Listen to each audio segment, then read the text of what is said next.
इस तो ये जो स्ट्रिक्टली पैलिंड्रोमिक नंबर है, जो कि एक बहुत आसान प्रॉब्लम है, बस मैथमेटिकल ऑब्जर्वेशन के ऊपर डिपेंड करती है। इसे मैं आपको जल्दी से एक्सप्लेन करके दिखा देता हूँ, ठीक है। तो चलिए मैं आपको वाइट शीट पे लेकर चलता हूँ पहले, बीच में होगी, ठीक है। अब आपको करना क्या है, जैसे अगर आपको कोई वैल्यू दी गई 9, तो आपको क्या करना है कि आपको 2 से लेके पहले n-2 उसका कैलकुलेट कर लेना है, ठीक है।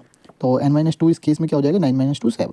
अब आपको सारी के सारी बेसिस पे जाना है, यानी कि एक बार 9 को बेस 2 के साथ कैलकुलेट करना है, एक बार बेस 3 के साथ कैलकुलेट करना है, फिर एक बार आपको बेस 4 के साथ, और ये काम आपको रिपीट करना है कब तक, आपको 7 तक रिपीट करना है ये वाला काम, ठीक है। बेस 7 तक ये काम रिपीट करना है, यानी कि बेस n-2 तक ये वाला काम आपको रिपीट करना है, वो भी कहाँ से, बेस 2 से, ठीक है।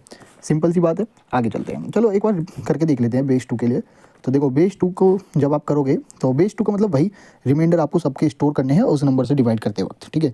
जैसे 9 को मैंने 2 से डिवाइड करा तो मेरे को क्या मिलेगा, क्वाइटेंट में 4 मिलेगा, पर रिमाइंडर मेरे को मिलेगा 1।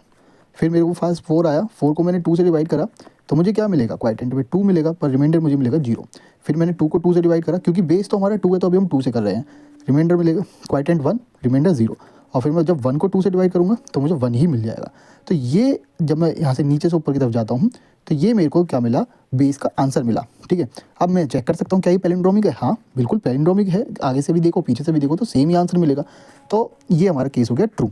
सेम हम रिपीट करेंगे फिर 3 के लिए, ठीक है। एक बार 3 के लिए कर लेते हैं। अब हम बेस 3 के लिए करते हैं जल्दी से। तो 9 को 3 से डिवाइड करा तो क्वाइटेंट आ गया 3, रिमाइंडर आ गया 0। फिर 3 को 3 से डिवाइड करा, क्वाइटेंट आ गया क्या, 1, ठीक है, और रिमाइंडर 0। और फिर 1 को 3 से डिवाइड करा तो क्वाइटेंट आ गया 1, ओ ये 0 आ जाएगा, क्वाइटेंट रिमाइंडर आ गया 1। तो यहाँ पे ये क्या पैलिंड्रोमिक है, नहीं ये पैलिंड्रोमिक नहीं है, तो ये आ गया आपका फॉल्स।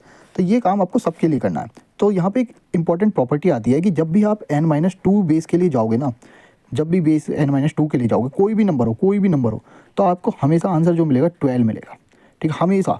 ये यहाँ पर एक प्रॉपर्टी आती है। क्यों ऐसा होता है, देखो भाई कोई भी नंबर है उससे आप 2 नंबर कम जा रहे हो, उससे सिर्फ 2 नंबर कम जा रहे हो, तो रिमाइंडर के हिसाब से सोचो ना जरा, कि जैसे मान लो ये 9 है और यहाँ 7 है बेस में, ठीक है।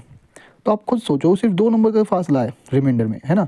तो क्या ही होना है, 9 को जब आप 7 से डिवाइड करोगे तो क्वाइटेंट 1 आएगा, पर रिमाइंडर 2 आया, ठीक है। फिर 1 को जब आप 7 से डिवाइड करोगे तो हमेशा क्या आना है, 1 ही आना है, ठीक है। रिमाइंडर ये तो क्वाइटेंट 0 हो जाएगा, रिमाइंडर 1 आना है। तो देखना क्या आया आपका, 12 आया, ठीक है। तो ये तो कभी पैलिंड्रोमिक नहीं हो सकता ना, तो इसलिए आपका आंसर क्या होगा, हमेशा फॉल्स होगा। क्यों फॉल्स होगा, क्योंकि क्वेश्चन आपका हमेशा n-2 कांस्टेंट तक चलेगा, और n-2 तो हमेशा फॉल्स होगा, चाहे बीच में कोई ट्रू हो या फॉल्स हो, उससे कोई मतलब नहीं है।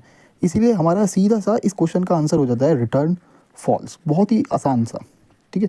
Thank you.